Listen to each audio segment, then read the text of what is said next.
السلام علیکم ورحمۃ اللہ وبرکاتہ۔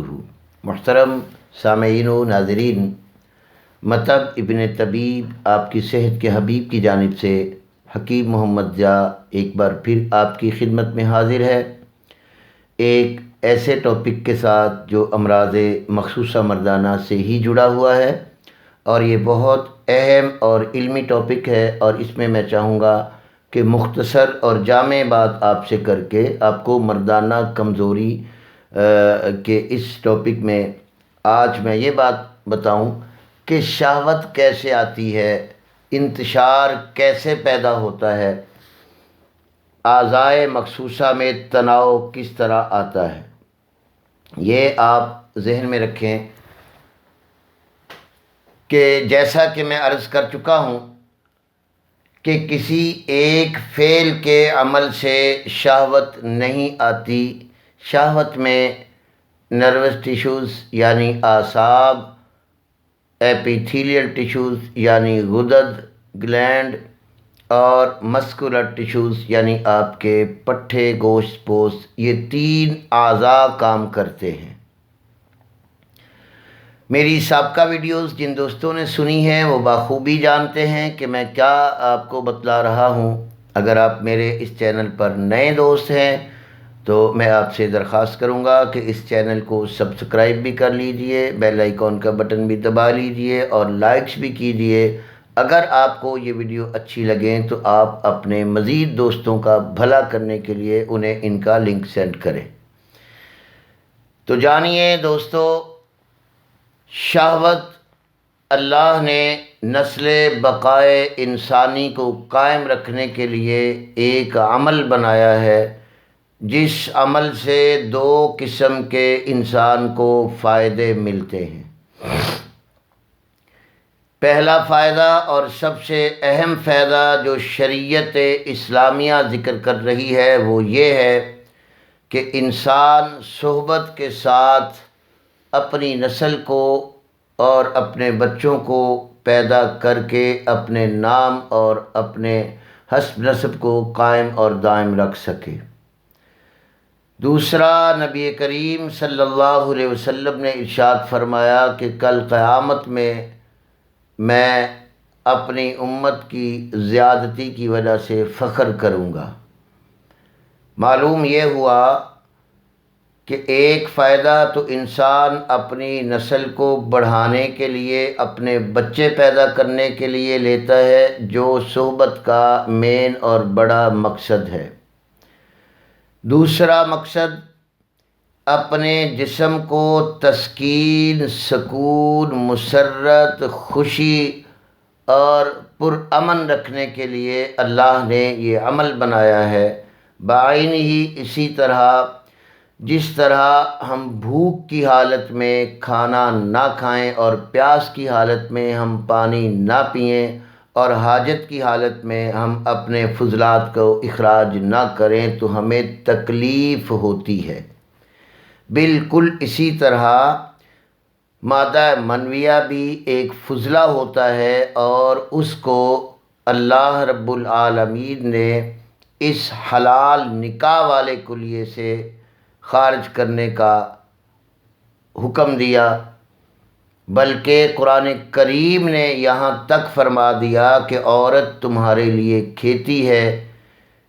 کھیتی کہنے کا مطلب کیا ہے کہ کھیتی میں ہم ایک بیج ڈالتے ہیں تو اللہ کتنے بیج پیدا کر دیتا ہے، یعنی آپ اپنی عورتوں سے اولاد لو۔ یہ مختصر بات ہے، باقی علماء اکرام اس پہ مفصل بحثیں کرتے رہتے ہیں اور آپ احباب سن بھی چکے ہوں گے۔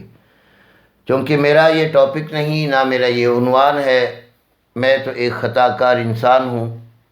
بہرحال اپنے علم کے مطابق، اپنی فیلڈ کے مطابق میں آج آپ کو یہ بتلانے والا ہوں کہ شہوت کیسے پیدا ہوتی ہے، تاکہ آپ لوگ جو بلا وجہ اپنی رقم، اپنا پیسہ، اپنا روپیہ ضائع کرتے ہو اس عمل کے لیے، وہ آپ کا بچ پائے اور آپ صحیح بات سن لیں۔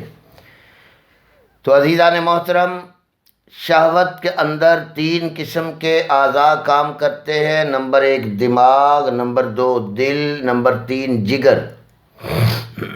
جگر جن کا تعلق گلینڈ اور غدد سے ہے، عضلات جس کا تعلق گوشت، پوست اور پٹھوں سے ہے، دماغ جس کا تعلق احساسات، محسوسات، ادراک اور چھونے سے۔ اب شہوت دو طریقوں سے انسان کو آ سکتی ہے۔ انسان کے دماغ کو کوئی خوبصورت تصویر نظر آئے، یا کوئی ویڈیو دیکھے، یا کوئی ایسا مطالعہ کرے، ناول پڑھے، رسالہ پڑھے جس میں سیکس کی بات لکھی ہو، یا بازار میں، مارکیٹ میں ادھر ادھر آنے جانے میں اسے کسی عورت پر نظر پڑنے کے بعد ذہن میں وہ تصور آ جائے، تو اسے کہتے ہیں بیرونی اثرات سے شہوت کا آنا۔ ایک ہوتا ہے خیالی، ایک ہوتا ہے حسی۔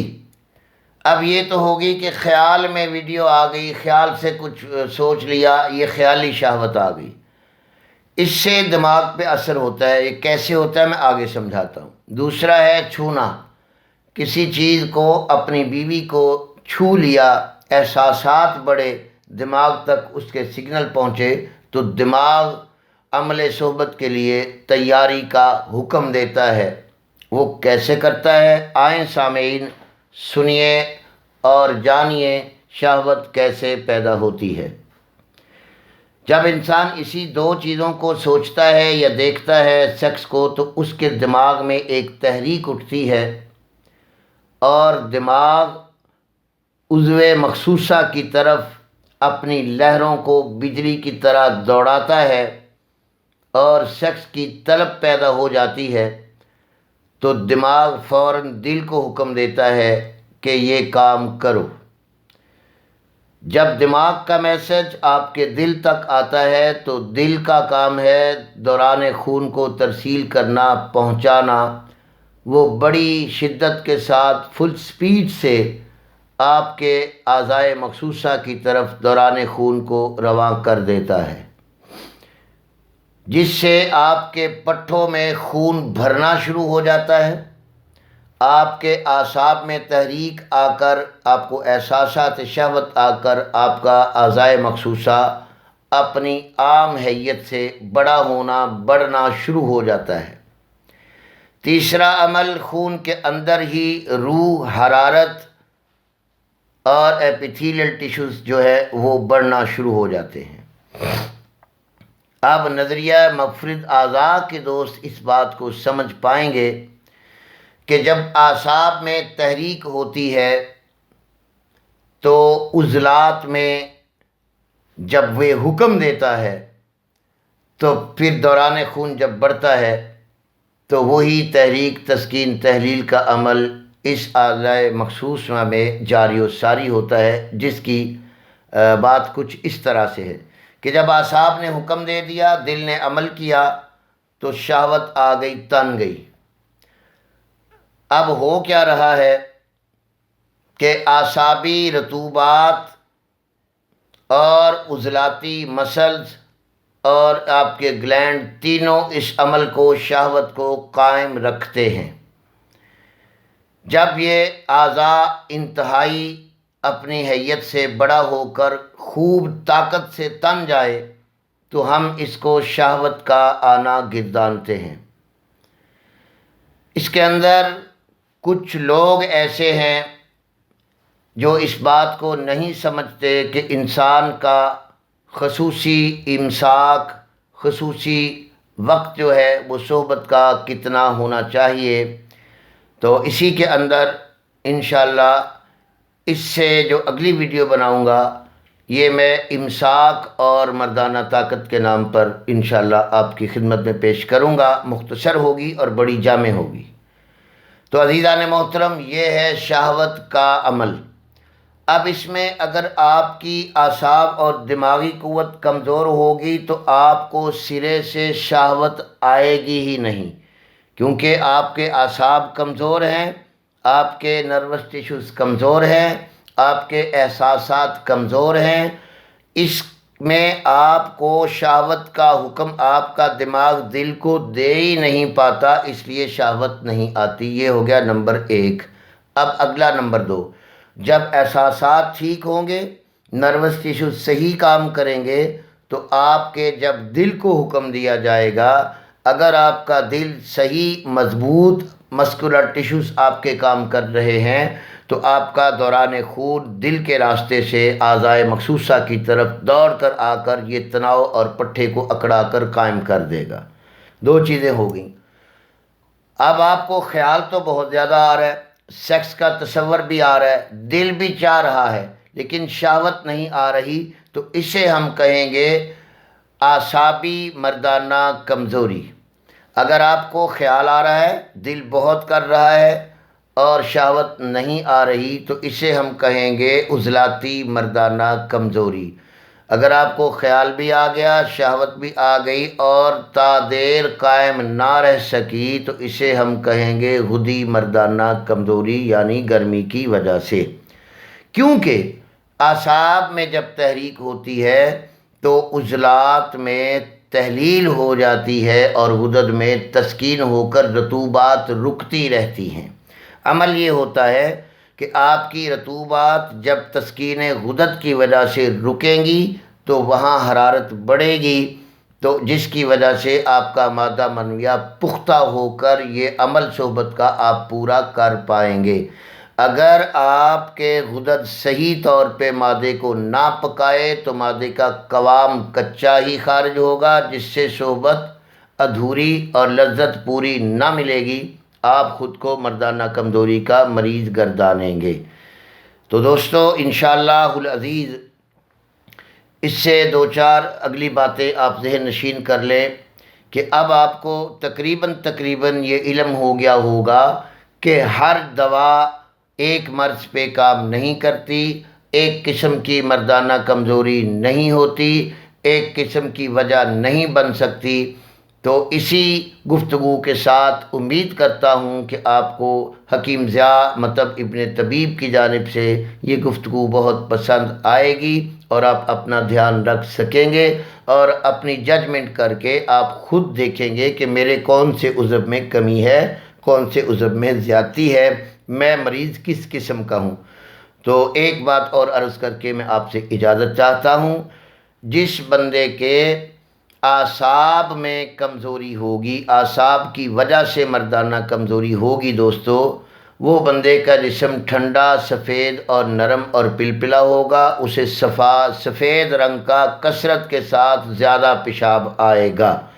جس بندے کو عضلات کی وجہ سے مردانہ کمزوری ہوگی، اس کو پیشاب لال سرخ یا سیاہی مائل یا بھورا مائل بہت کم اور جھاگ لیے ہوئے آئے گا۔ جس بندے کو جگر اور غدد اور گلینڈ کی طرف سے مردانہ کمزوری ہوگی، اس بندے کو پیشاب پیلا زرد، ہلکی جھاگ یا بغیر جھاگ کے جلن کے ساتھ قطرہ قطرہ کر کے حاجت بار بار اور پیشاب کم آئے گا اور اکثر پیٹ میں بھی گڑبڑ رہے گی۔ تو ان 3 علامات میں سے آپ کو اگر کوئی علامت آئے، آپ مجھ سے رابطہ کیجئے، میں آپ کی اصلاح کروں گا۔ ممکن صورت میں بتلاؤں گا کہ آپ علاج بالغذا سے ہی ٹھیک ہو جائیں۔ اگر 100% درستگی نہیں ہو رہی، پھر آپ کو چیک اپ کے لیے تکلیف دوں گا۔ انہی الفاظوں کے ساتھ حکیم ضیاء کو اجازت دیجیے۔ السلام علیکم ورحمۃ اللہ وبرکاتہ۔ اگر یہ عوامی خدمت کی ویڈیوز اور ابن طبیب کا چینل آپ کو اچھا لگ رہا ہے اور آپ کو اس میں کوئی فائدہ مل رہا ہے صحت کے لحاظ سے، تو آپ میرے اس چینل کو سبسکرائب بھی کیجئے، لائک بھی کیجئے، بیل آئیکن کا بٹن بھی دبا لیجئے اور اپنے ضرورت مند دوستوں کو اخلاص سے آپ اس کو شیئر بھی کیجئے تاکہ آپ کی وجہ سے کسی اور کا بھلا ہو جائے۔ السلام علیکم ورحمۃ اللہ۔